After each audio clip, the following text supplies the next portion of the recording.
Like, share, subscribe, leave a comment. Shout out to my new subscribers. I appreciate y'all. Thank y'all so much for giving me the chance and opportunity. Like, share, subscribe, hit the like button.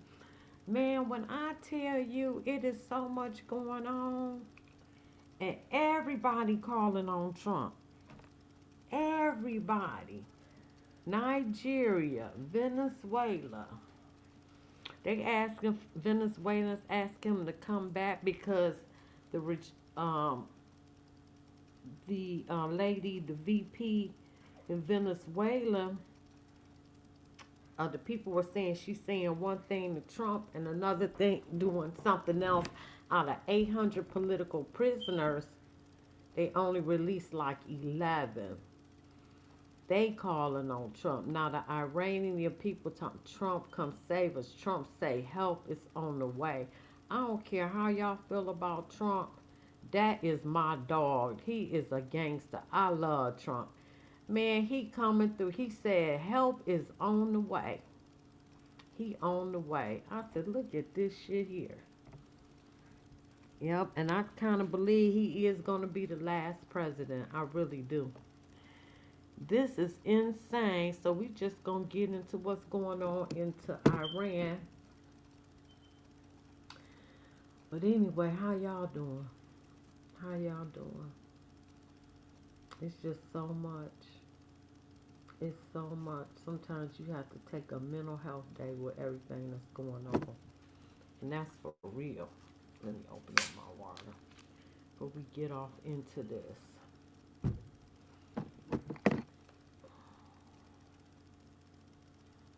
Trump said today, help on the way. Tehran says Trump is encouraging political destabilization in the region.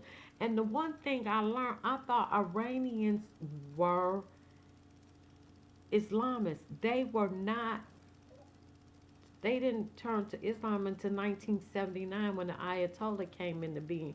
Before that, they were Zoroastrians and Christian, they were everything there. And when you go back and look at the pictures, it really messed me up. I was like, wow, I didn't know. And I can't say the word. I know I messed that word all up. Iran protests like Tehran says Trump encouraging political destabilization. Iran's UN ambassador Amir Saeed Arvani has accused U.S. President Donald Trump of encouraging political destabilization in his country and inciting violence in a letter to the UN Security Council. The letter came as Trump told U.S. media the end game is to win Iran after earlier telling Iranians to keep protesting and to take over your institution. Help is on its way. Go ahead, Trump. He also called on all member states to refrain from provocative and irresponsible statements or actions. Trump said help is on its way to Iran. He done showed Venezuela. He done showed Nigeria. The Colombian president done checked in. And now Mexico. He's Cuba. Mexico sending 300 of the army to the border, and Trump got tanks going to Mexico border as we speak. I'm like, damn. Trump spoke to reporters at Air Force One on his way back home from the Detroit Economic Council, and he said the death toll numbers haven't really been reliable. It's hard to get information out of Iran, and he hopes to have better figures after meeting with officials in the White House. These figures that we heard of have ranged from hundreds to thousands, but in any case, as you heard him, they're urging protesters to continue. Hey, Blake, yeah, I remember you. Hey, love. Continue protesting, take over your institutions if they can, and take the names of the killers. Speaking to one network here, an interview, he said when they start killing thousands of people, and there was a suggestion that Iran might actually hang some of the protests, he goes on to say, we'll show how that works out for them. It's not going to work out good. I miss you too, Blake. I miss you too. I missed you too. So he's been speaking with increasingly belligerence, increasing rattling about what he's thinking about, what specifically he wants to do. He done already told the protester, help on the way. Help is on the way.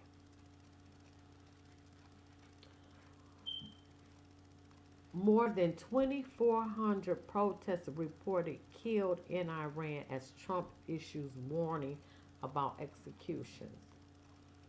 U.S. President Donald Trump encouraged Iranian protesters to keep demonstrating, saying help is on the way. He is gangster. Trump is a gangster. Amid a brutal crackdown, he also warned Iran against executing protesters, saying the U.S. would take strong action in response. The U.S. State Department fears a protester may be executed tomorrow. That's that young man. I'm going to show you the video of who he is. I don't know where he is, Blake. I don't know. I'm going to tell him that you asked about him. He not here. After returning from Michigan, because he was here in Detroit today, where I'm from, this afternoon, Trump said he would take part in a meeting on Iran at which he expected to receive updates on the death toll. A U.S. Yeah, a U.S.-based rights group reported that more than 2,400 protests have been killed since late October.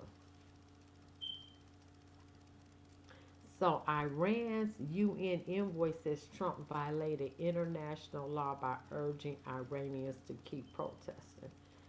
Should everybody want to be free?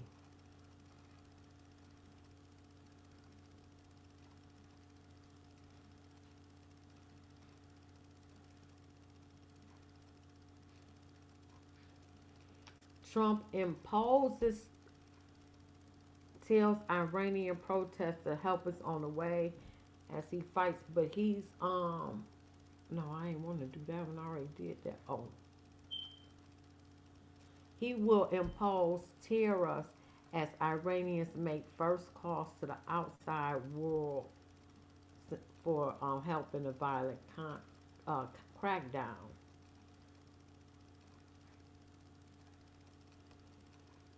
Look, Trump people is calling on this man for help. So we're gonna get into the videos. Man, that was only 8 minutes. Wow. Help on the way. Trump coming. Shit, let me use my other phone. It ain't working.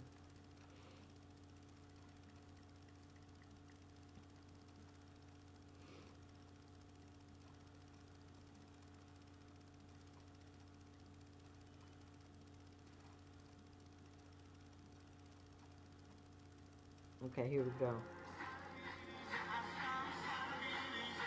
Now, this is that the Iranian women are walking the streets without their hijabs. This is what's going on, all the courage.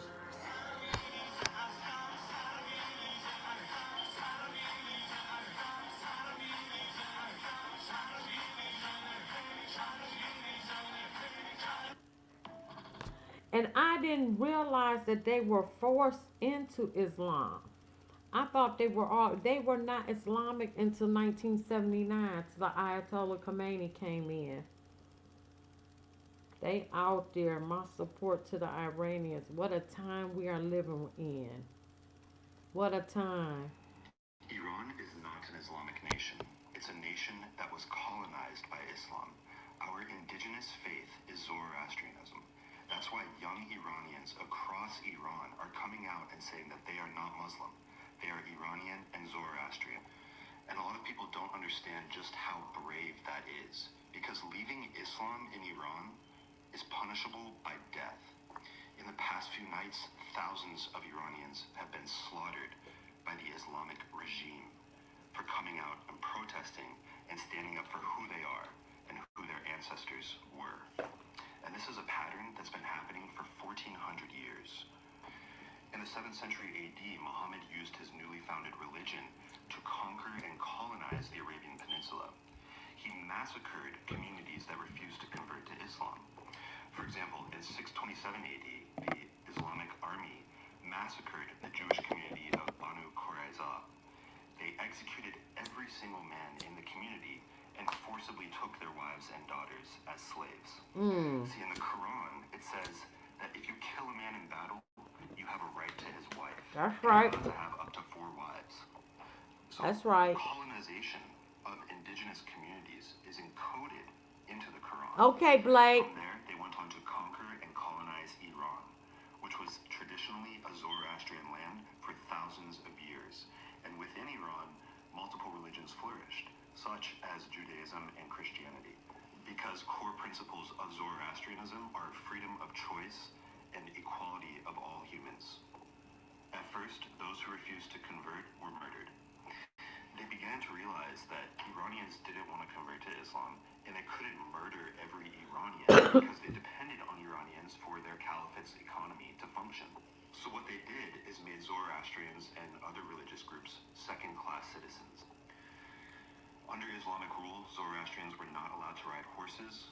We weren't allowed to have dogs, which are sacred in Zoroastrianism, and we had to wear specific clothing that identified us as non-Muslim and Zoroastrian. Wow.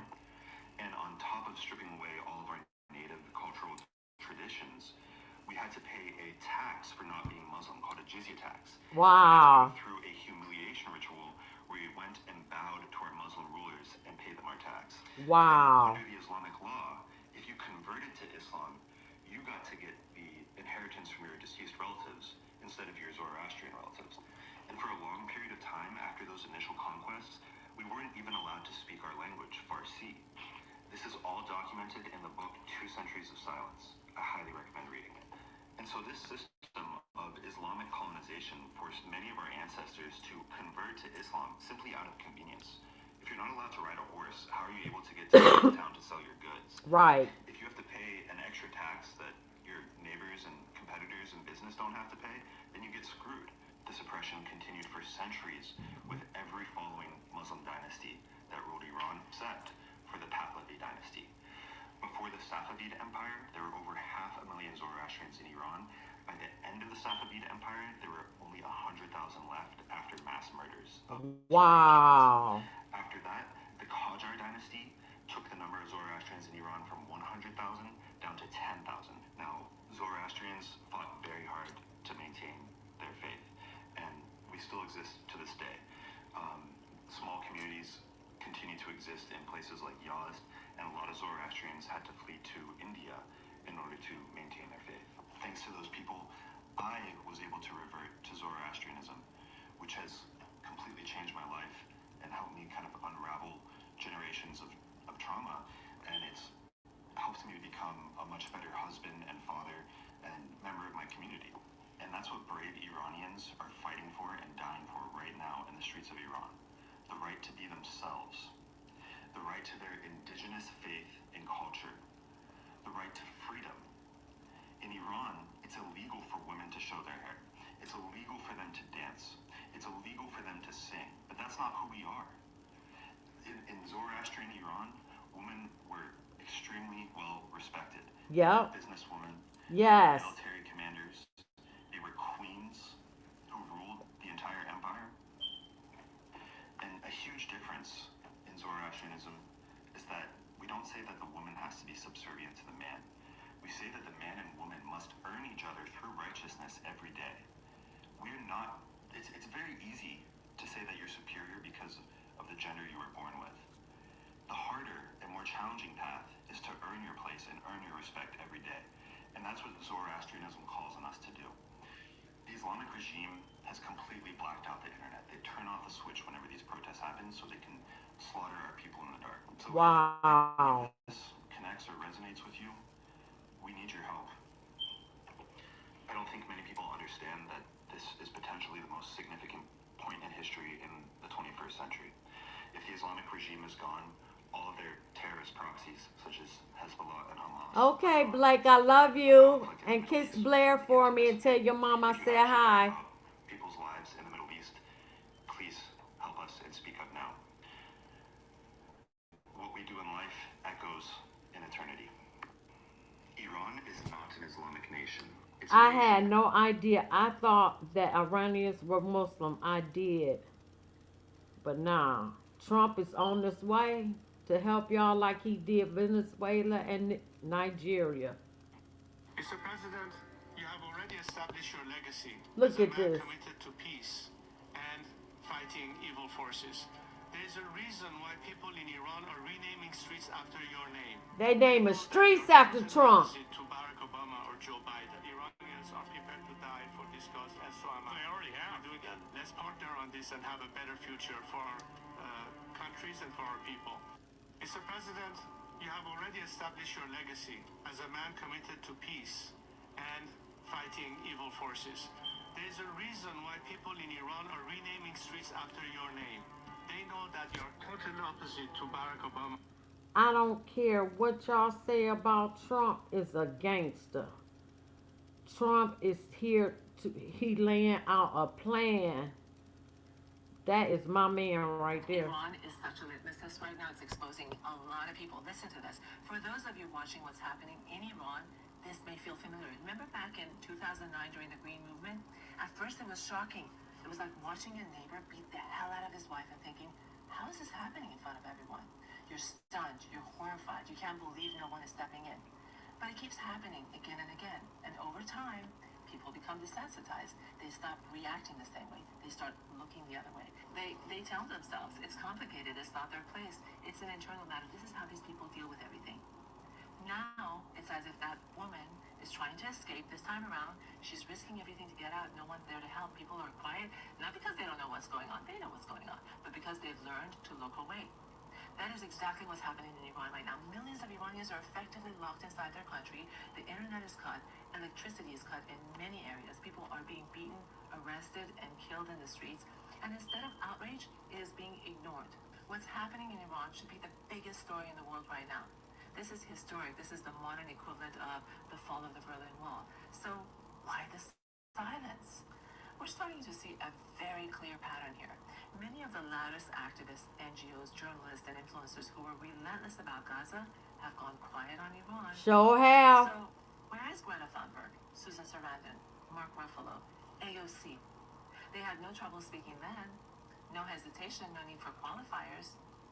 And so we're beginning to see something very clearly. They weren't being virtuous, they were virtue signaling, because the truth is, money shapes what gets amplified. It always has, and Iran does not fit neatly into anyone's funding strategy. If your activism disappears when it becomes politically uncomfortable, then it was never about human rights. If you're an activist who cannot stand Trump or Israel, and that alone makes you incapable of empathy for people who've been brutalized for decades, then Facts. you want people to Facts. The people of Iran are not looking for slogans. They're not looking for selective outrage. They need visibility, coverage, and pressure. Pretending this is an internal matter. And then looking away is how abuse and tyranny survive, and everyone watching knows exactly who is staying quiet. Iran is such a litmus test right now. It's Man. exposing. Look, Trump said help is on the way. He coming. Everybody calling on this man for help. Imagine in Iran where women rocked miniskirts, hit the beaches in Look at how they bikinis, used to and be lived in like modern Iran. queens. Under the former Shah of Iran, the country was racing towards secular modernity. And if you don't believe me, just take a look at the dress codes, which were pretty much non-existent at the time. There were no forced hijabs. Women dressed freely, and there was no morality police harassing them for showing their hair. On legal and family rights, the Shah's 1967 Family Protection Law was a game changer. The marriage age was bumped to 18. Polygamy needed court approval, and women could divorce and fight for custody. And when it comes to education and employment, women's literacy skyrocketed from 8% in 1956 to over 35% by 1976. Universities were co-ed. There was no segregation. Women crushed it in the job market, from professors to pilots. Women even got the right to vote in 1963. They could run for office and even become ministers. So, what happened? Well, the same thing that always happens, progressivism. This secular paradise crumbled in 1979 thanks in part to Western mainstream media and liberal politicians who naively paved the way for Ayatollah Khomeini and the mullahs. Take the BBC. Sound like Mandani in New York. BBC by some because they were so in love with Khomeini. They broadcast his fiery speeches from exile, smuggling them into Iran on cassettes. Millions heard his anti-Shah rants, fueling the revolution like wildfire. France rolled out the red carpet, giving Khomeini refuge in a Paris suburb. From there, he coordinated the uprising, chatting with global media who painted him as a mystic liberator, not a theocrat. And Democrat U.S. President Jimmy Carter, his liberal human rights push forced the Shah to ease up on repression, release radical prisoners, and loosen censorship, which allowed those radicals to foment a revolution and create a regime that became the world's #1 state sponsor of terrorism. It was all great in theory, but it backfired. Carter's team even flirted with Khomeini as a moderate, weakening the Shah until he fled. And the result? A theocratic regime that reversed women's freedoms overnight. Mandatory hijabs, slashed all their education and voting rights, and oppression that sparked the protest we see to this day. So the next time you hear about progressive meddling abroad, remember Iran. Imagine an Iran where women rocked miniskirts, hit the beaches in bikinis, and I learned me something. I thought that Iranians were always Muslim. I have learned something. I think a lot of people owe Israel an apology. We do all remember how the world treated Israel when Israel was warning about Iran's nuclear capability, right? We do remember the 12-day war, right? Well, what we're seeing right now in Iran, the protests, the internet shutdowns, and all the killings, is what comes after. For years, Israel warned the world about exactly this regime while being told, oh no, you're exaggerating, you're fear-mongering, you're manipulating people emotionally to drag us into wars that aren't needed. You see, during the 12-day war, the United States and Israel did not escalate with Iran. They revealed Iran's weakness. Iran's air defenses failed. Fordo and Isfahan, two of Iran's most protected nuclear sites, were hit. The Iranian proxy forces did not respond meaningfully at all. There was no regional escalation. Tehran's leadership went silent, but then they became defensive. And the regime immediately shifted blame outward. Blaming Israel, blaming America. It's a classic panic move. And of course, Israel was accused of lying and fear-mongering the West for years, saying that Iran's nuclear ambitions are real, that the regime isn't rational or benign, that this isn't about Muslims, but about a violent theocracy that oppresses its own people and is threatening to blow us up. Yeah, the response to that was, oh no, it's exaggerated. It's an Israel psyop. Oh, they're not that bad. They just hate America and Israel because of our history and what we've done. It's just fear-mongering to justify conflict and never-ending wars. Okay, now look at right now. That same regime, after being militarily exposed, is being challenged by its own people, and what are they doing? They're killing them. They're cutting off the internet. They're disappearing people. And some reports are saying well over 200 Iranians have been killed just in days. So if that many are dead, how many are detained? How many have vanished? Well, we don't know because, again, the regime has shut off the internet. And I'm sorry, but I find it a tad bit hypocritical that Israel was accused of hiding Gaza, even though this is quite literally the most visible urban war in modern history. Like, if we had phone video footage of Iraq, Iran, Afghanistan, Vietnam, oh my goodness. This is the first time that people are seeing war and the realities of war and the tragedies in front of their face every single day. People have seen everything, and that visibility is the main factor that is emotionally manipulating people into believing that Israel must be the bad guy. But Iran is doing an actual blackout, so its people can't organize, they can't upload photos and videos to the internet, and they can't even show the world what's happening. And who is the Iranian regime blaming for the protests? America and Israel. Not inflation in Iran, not repression, not beating women for not wearing headscarves, not the economic collapse, not decades of brutality at the hands of the regime. No, it's always the great Satan and the little Satan, America and Israel. So when Israel says this regime is a threat, then you need to understand what that means. Israel lives next to a dictatorial theocracy that openly calls for its destruction, that pursues nuclear weapons even after they are destroyed, that murders its own people and blames Jews and Americans for everything that goes wrong while never taking accountability. Oh, and they're the world's leading state sponsor of terrorism, and it's been that way for, 20 years, while they fund and directly influence all of the proxies that are fighting Israel on multiple fronts. Everyone accused Israel of paranoia. Oh, they're fear-mongering. They're trying to drag us into a never-ending war. They're controlling our government. No, this is a lived reality for the people of Israel. So free the people of Iran and stop pretending that Israel was wrong every time they warned the world. I think a lot of people owe Israel an apology. We do all remember how the world treated Israel when Israel was warning about Iran's nuclear capability, right? We do remember the 12-day war. Man, listen. I learned me something about Iranian history. I'm gonna keep them 2 videos. The Iranian government has the internet and Starlink completely blocked out, so the people had no way to communicate. Barely anything from the protesters is being seen. X is completely quiet on anything coming out of Iran. Some messages are coming through saying they are still protesting in the streets. They even named some streets after Trump. And the Iranian regime is going door to door, confiscating all Starlink equipment from the people. The Iranian government is claiming protests are under control. That is an absolute lie.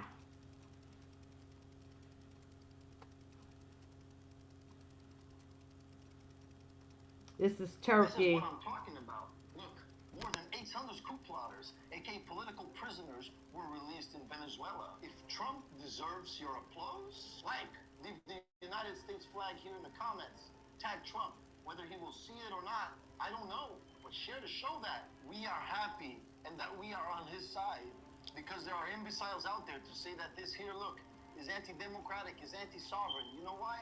Because it's not you and not your family member, you son of a bitch.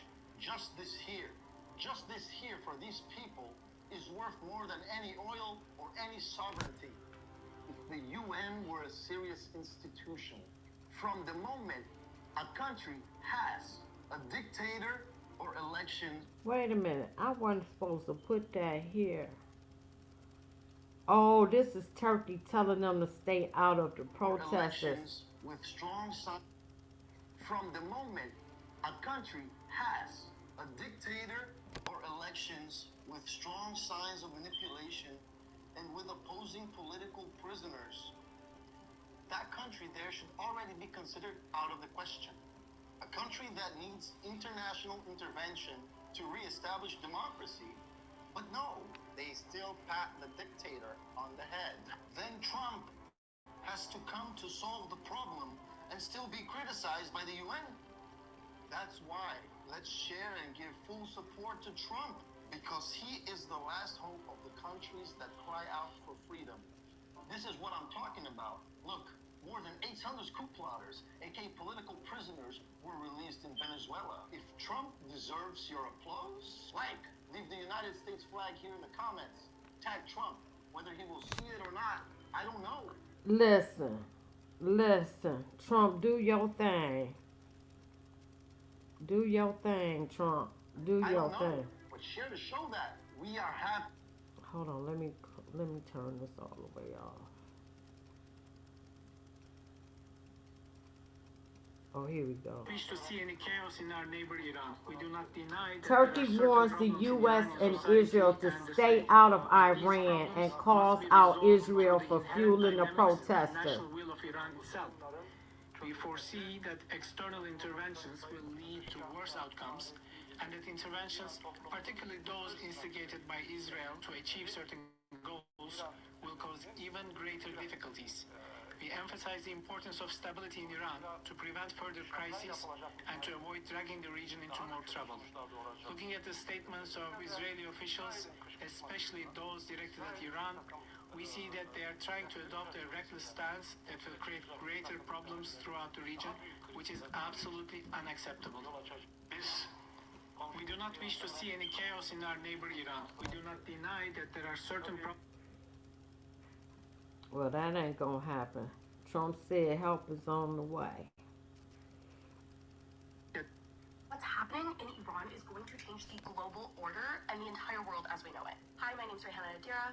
I am by no means an expert, but I do study political science and Islamic studies, and I'm a Muslim. So I have a lot of opinions and some insight. And I would like to share them with you really quickly and also explain what is going on in Iran right now. If you didn't know already, some of the biggest uprisings in decades are happening in Iran right now. Started as anger over the economy, has turned into nationwide calls for the end of the Islamist Republic. Across major cities, protests are continuing. There is a nationwide internet shutdown because the regime is responding to these mass protests. Thousands have been arrested and dozens have been killed. Some are arguing that the internet blackout is an attempt to hide government violence and stop news from spreading. But let's put this moment into a bit of a historical context perspective. When the Berlin Wall fell, which separated communism and capitalism and democracy, when it fell, it symbolized the end of a bipolar global order, a world divided between Western liberal democracies and Soviet communism. Iran's potential collapse is not just the end of a regime. It could mark the beginning of a new global realignment. Here's why. Iran is not just any country, it's a central node in a network of conflict. For decades, the Islamist regime has been the backbone politically, financially, militarily for groups like Hamas, Hezbollah, and ISIS. Secular democratic Iran would cut off that network entirely. This would remove the financial, ideological fuel for much of the region's instability. This single shift could reshape Middle Eastern geopolitics because it's reducing proxy wars and reorienting alliances. And a lot of these groups will now lack funding and the backing they need to pull things off like October 7th. Let's frame this in a bit of a broader picture, a broader narrative here. Arab and Muslim countries in general seem to be stepping away from this Islamist ideology. The example I want to share is how the UAE recently announced that they have cut government funding scholarships for students wishing to study in the UK because of fears of Islamist radicalization on British campuses. Middle Eastern states That is still align weird. culturally and academically with the West, but now they're pulling back, not just politically, but also socially. Now keep in mind, McGill is literally funded by Qatar. So even if Iran falls, there is still the whole problem of Qatar. But between the fall of Iran and this UAE decision, we are seeing actions that could translate into huge changes. Coming days and weeks, happens inside Iran won't just define the future of that country. It will define mine and your future too. What's happening in Iran is going to change the global order and the entire world as we know it. If y'all don't believe in God, whatever your religion, honey, he coming back. That's all I got to say. Oh, shit. I ain't mean to do that. Oh. Uh-oh. Oh, shit. I want to keep them too. Iran's story right now could be the checkmate moment for Free Palestine.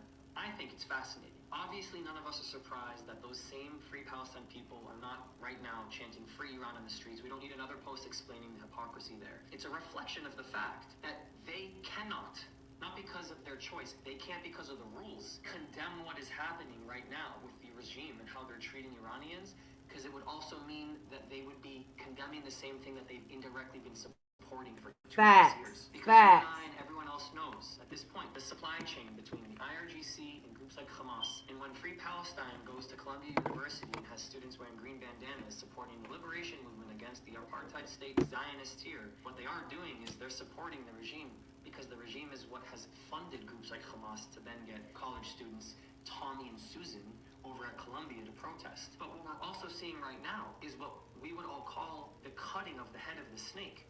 And it's fascinating because Israel is indirectly contributed to this. When you cut off the head of the snakes, suddenly you have silence now and the hypocrisy is tenfold. It's a checkmate moment. This is literally history unfolding. And if I'm anybody that has supported any of these Free Palestine protests and you've maybe been in the back, I'm asking myself, so sure, I'm not screaming death to Israel and death to America, and I don't love Israelis and I don't love the IDF, and yeah, they're all terrorists too, but wow. Almost 6,000 people have estimated to have been killed right now by the regime in Iran. Why are we also just not doing the right thing, which is the right thing is to now speak up on behalf of the people of Iran. Facts. Regardless. Because all the Facts. Angelina Jolies of the world won't say a thing. And this is the reflection of truth coming forward. And the clouds beginning to move and the Wi-Fi beginning to turn on. I think it's fascinating. I think it's amazing. Cheer on Iran. Cheer on the people. This is 2026, ladies and gentlemen. This is power to the people. Systems and governments are going down. People are coming up. Truth is going to rise too. It's amazing. Iran's story right now Facts. could be the Facts. Power to the people. Power to the people. Well said. Oh, shit. Man, this right here brought me to tears. This video.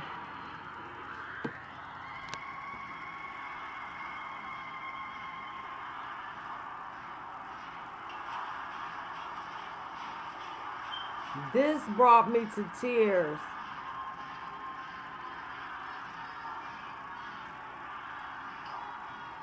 Look at the old lady got beat up.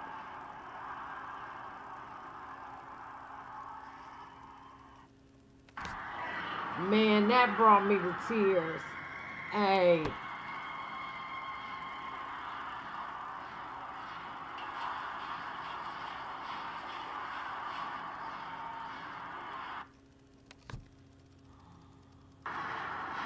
I think I'm gonna keep that video too. Hi everyone, I am United States Congresswoman Yasamin Ansari. I'm also the very proud daughter of Iranian immigrants who fled the murderous Islamic Republic regime during the country's revolution in 1979. The brutal theocracy that seized power then still rules today through repression, through violence, and through fear. Right now, millions of people across Iran are bravely taking to the streets to demand freedom and self-determination. These protests are not just about economic opportunity, they are about human rights and dignity. Iranian people are demanding an end to the Islamic Republic. In response, the regime is now limiting internet access and cutting telephone lines to prevent the voices of Iranian people from being heard while they continue to commit atrocities against civilians. Every time the Iranian people stand up against this regime, they do so knowing the personal cost: imprisonment, exile, even death. That courage deserves more than our gaze. It deserves our solidarity. Facts. For decades, the Iranian people have lived under a system that denies them the most basic human rights: the right to speak freely, to choose their leaders, to live without fear. Yet still they rise, not with weapons, but with courage. It is that same courageous spirit that toppled the Berlin Wall, dismantled Jim Crow during the Civil Rights Movement, That's right. and ended apartheid in South Africa. I am in profound awe of the Iranian people claiming back their freedom. Now is the moment for bipartisan U.S. leadership to speak out for the Iranian people and let their voices be heard. We must also work urgently to expand internet access across Iran and support the people of Iran in their struggle for freedom and for democracy. Hi everyone, I am United States Congresswoman. Well, I stand with Iran, with the people.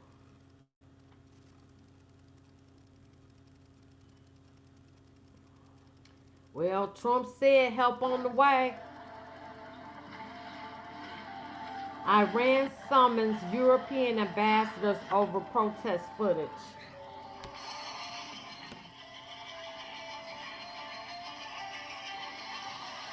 Look at them just massacring the people. Massacring the people.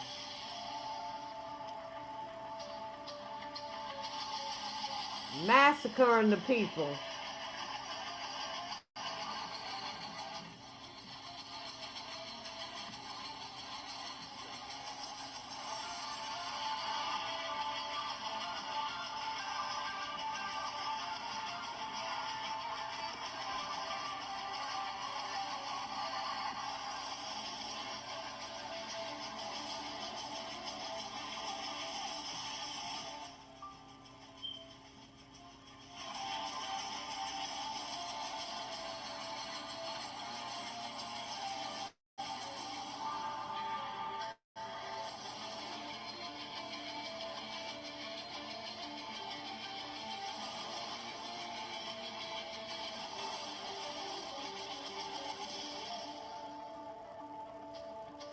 I think I'm gonna keep this video too. They got a price to pay. I used to be a Democrat. I stood by you guys because you promised us liberty, justice, diversity. This is not diversity. Your silence is complicit. Democrats, wake the damn up. This is not okay. Iranian people right now, they're in prison.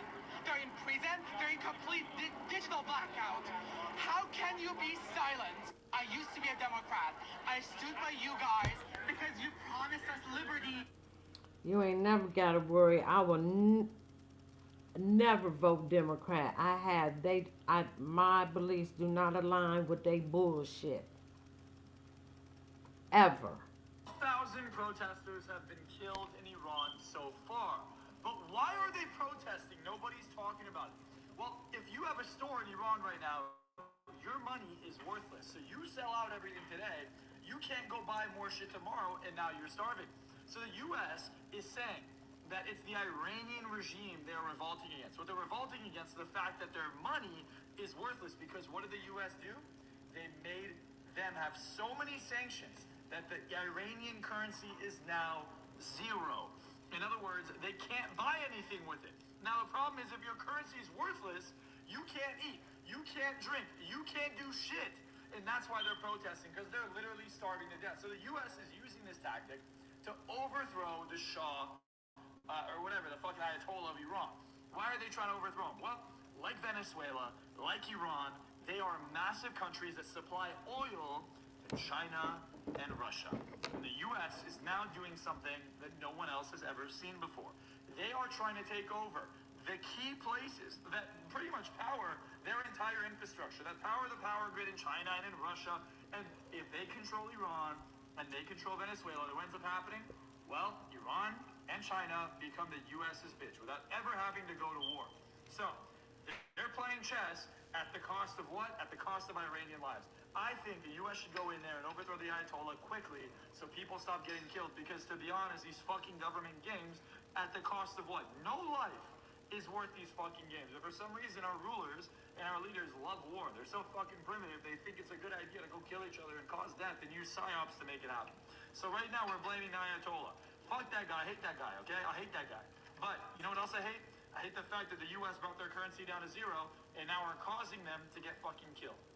1,000 protesters. Now that's a different thought, but he ain't lied. He ain't lied. He has not lied. That's a fact. We did, because we need to bring them down.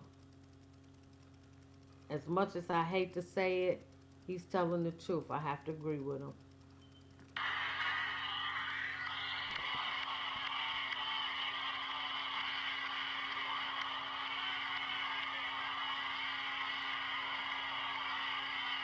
I love his videos.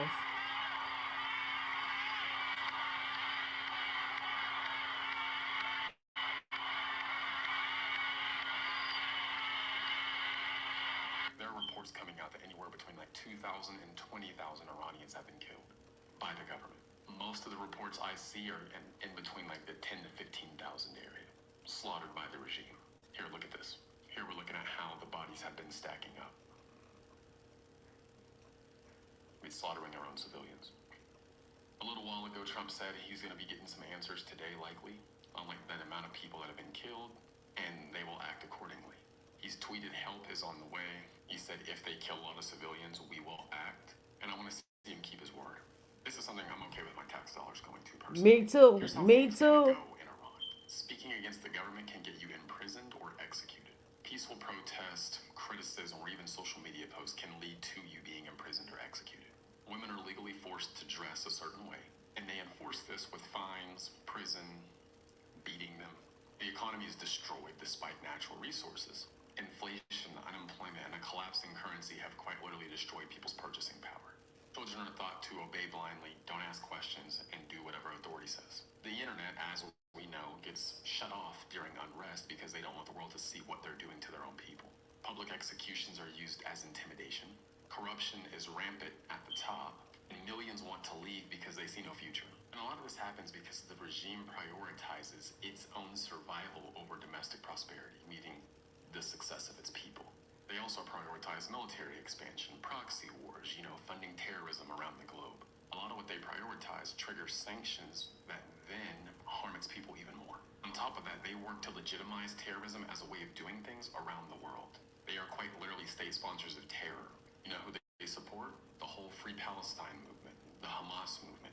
Pay attention, you haven't seen many Free Palestine people coming out and Facts. defending Iran for They ain't slaughtering said its own civilians. shit. And these people say, we're so moral, we're so virtuous, we hate seeing people oppressed. Targeting civilians and civilians dying is horrible, but they're quiet right now. Funny how that works, huh? So yes, I would like to see something happen to this horrible regime. On top of that, I think it's smart to weaken our enemies across the globe. Again, they want to legitimize terrorism as a way of doing things. Yeah, I'm talking about my tax dollars doing some work here. And I want to see the president keep his word. But that's all I got for now. Just a reminder, I have a free email newsletter. I send this out every morning. So Trump keep his word. He from the old school.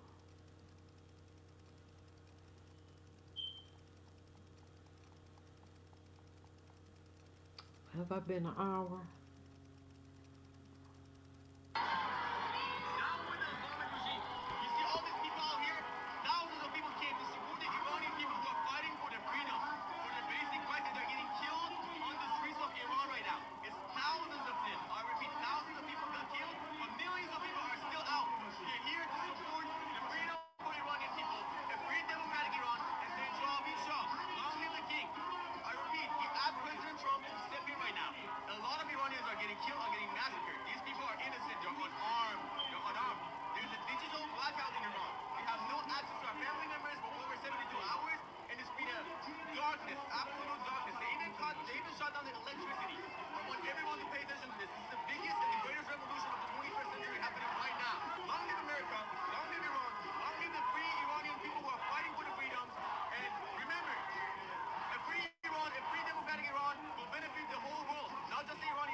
They calling on Trump. What a time to be alive. I wanted to keep that. Yep, I wanted to keep that. Oh, I don't want to keep this. Let me delete that. What's happening in Iran right now is just absolutely incredible. I just saw this clip of a young woman singing on the streets of Iran, where girls are banned from singing publicly. So even a song can become resistance at this point. Check out this hauntingly beautiful clip of a young girl singing in the streets of Iran.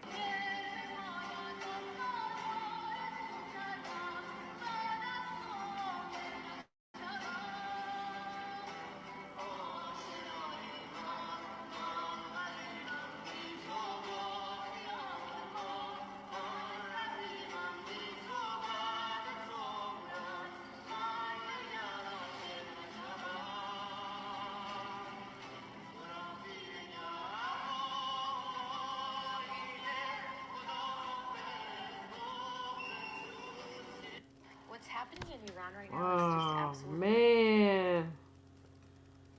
Ooh, wow. At the end of days. Yahweh, you got to come on and do what you going to do.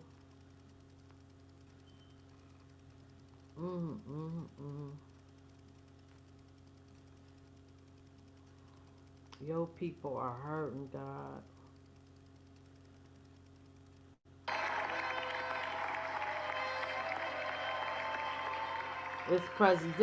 My president. This Iranians to President Trump.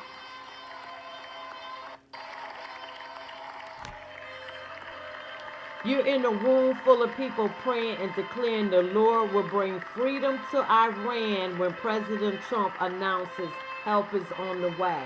So this people in the crowd, because Trump said help is on the way.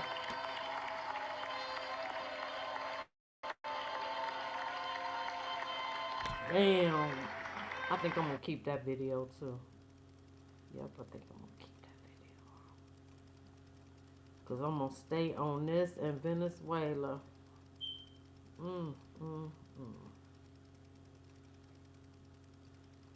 Iranians were the first people to accept Jesus Christ as king. In the Gospel of Matthew, chapter 2, verse 2, the three wise men, or magi, who were Iranian Zoroastrian priests, and also where the word magic comes from, traveled from Iran to Jerusalem to find the newly born Messiah, Jesus Christ. And they asked, "Where is he who has been born King of the Jews? For we saw his star in the east and have come to worship him." So why do you think you've never been told that? Iranians were the first people to accept Jesus Christ as king. In the Gospel...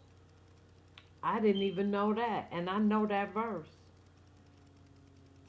I have learned so much at looking at Iran, what's going on in Iran today. And they burning the mosque up. Iranians are burning down mosques. They burning down the mosque. Oh my God! What do they have against religion? I know their government, which is Islamic regime, is being a dictator and is killing people for the past 46 years, but they shouldn't throw away their religion, man. It's their religion. Buddy, I've got news for you. Islam is not Iranian people's religion. Iranians were invaded by Muslims and forced into Islam. And our hatred for Islam is the same as our hatred for the Islamic regime who's been holding us hostage for the past 46 years. No, a religion that says women should wear burqas and stay at home, that says men should beat their wives is not my religion. A religion that says men can marry a 9-year-old girl is not Iranian people's religion. A religion that says you should kill whoever does not think like you, that says you should blow up yourself and a group of people because they don't think like you, and then you'll go to heaven to get your 72 virgins, is not Iranian people's religion. Iranians are not like that. Iranians are the nation of Cyrus the Great, who wrote the very first Charter of Human Rights. And now you think that Islam, that has zero respect for human rights, is Iranian people's religion? No, my friend, no. We're just being invaded and enslaved and taken hostage by this freaking religion, by this freaking Islamists. And we're gonna break free. We're gonna be the very first country in the whole world who is de-Islamizing, who is throwing out this religion from our country, who's gonna be great again. Iranians are burning down mosques. I think I'm gonna keep that video. That's very well said. This is the last one. Iran just exposed Israel and the CIA for causing riots in their country. I know people aren't going to like this one, but I brought a lot of receipts with me. So how this all started is France, Germany, and the United Nations summoned Iran and the ambassadors from there to address the situation, address the protests, address the riots and what's going on. Well, instead of getting upset at Iran, they actually turned the table and they showed them evidence, hardcore evidence of Israeli IDF soldiers, Mossad agents inside Iran causing riots, causing protests. These people have Israeli weapons in the streets shooting at protesters. Now, this is quite funny because Trump's all over the news talking about how he wants to protect the Iranian people, the people of Iran, we're going to save them, acting like he cares, but he's the one that kicked them off the SWIFT payment system, which is how countries do trade with one another, and he's the one imposing very strict sanctions, which crippled their economy. That's what a sanction's supposed to do, cripple an economy to destabilize it. For this, and what does Israel do? They pull from the UN. And nobody's talking about this. The USA pulled multiple agencies out of United Nations and Foreign Affairs. So we're isolating ourselves with Israel right now. Now, it gets worse than that. In Iran, there is not just protests going on. There's actually a pro-Iran rally. Yes, the people there are rallying together in their pro-government. They understand that the issues they're facing is due to these sanctions. They understand that Israel and the CIA are causing these problems. Yes, the government in Iran has plenty of issues. They're not perfect. They are very far from perfect. I'm not defending that. But what I am saying is their pain and misery is because we are stepping on their throat. If we let these people just live and do trade how they're supposed to, if we had an even playing field, this country would be blossoming. We have no idea the potential that these people could reach if we stop stepping on their neck. We need to quit getting involved in all these issues. We need to worry about ourselves first and worry about the fact that our president is on the Epstein list. We went to Venezuela so we can set up an oil supply so we can back Israel in war with Iran. That's what all this is about. And if you think it's anything different, you need to do a bit more research. Iran just exposed... Well, I have to show what everybody is thinking. That's a different ways of thought. I disagree, because when you impose sanctions on a country or on a regime, it is to break the country, to get rid of the currency, to break it down so you can set up a new regime. That's the purpose of sanctions, is to destroy the country's economy, to change the regime. That's the purpose. So no, you can't just let them do what they've been doing and have nuclear weapons and things of that nature.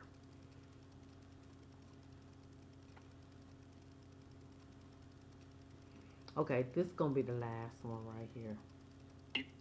The Iranian people are dying, and they're dying more than ever before. In fact, according to recent news reports, the death toll for the Iranian anti-government protest has risen to 12,000. However, some sources estimate the death toll to be at over 20,000, while others estimate the death toll to be under 2,000. Protests initially started over Iran's failing economy. However, it soon unraveled to become an anti-theocratic government regime protest. But due to the communications and internet blackout, there is a lot that we do not know. According to witnesses, there is a high security presence across all of Tehran. A lot of government buildings have been burned down and ATM banks have been destroyed. And during all of this, it is the people that are suffering the most. As the day goes on, more and more people are getting brutally killed, and more human rights violations are taking place. And while 12,000, with different estimates ranging around 2,000 and high estimates to 20,000 might seem like a distant number, every single value within that figure represents a unique human life with dignity. And I think it's completely unacceptable for a government to be inflicting this much killing of people anywhere. If you do want to make a difference, or if you do care about the human rights violation in Iran, you can support a variety of Iranian-focused human rights groups such as Center for Human Rights in Iran, which goes by the website IranHumanRights.org. They do a lot of research as well as You can't hardly even hear that anymore. But like, share, subscribe, hit the like button. You know what? I think, hey, I want to do something fun. If it's taken in moderation. Let me get rid of that video. I'm staying on now Iran and Venezuela. I'm going to be on that. Like, share, subscribe, leave a comment, hit that like button. I need to, let me look at this.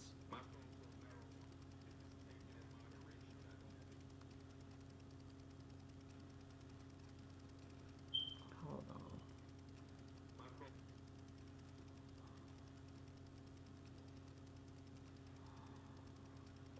Oh, this is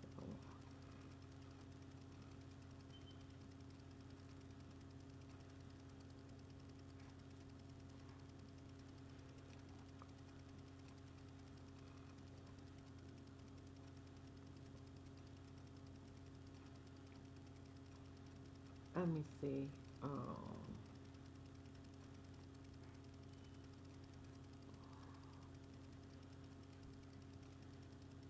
Oh, I guess I will do. I'm gonna do a yeah, I'm gonna come back. I'm gonna do Nipsey, cause I was listening to Nipsey Hussle, Double Up album. That was really, and Racks in the Middle with Roddy Ricch.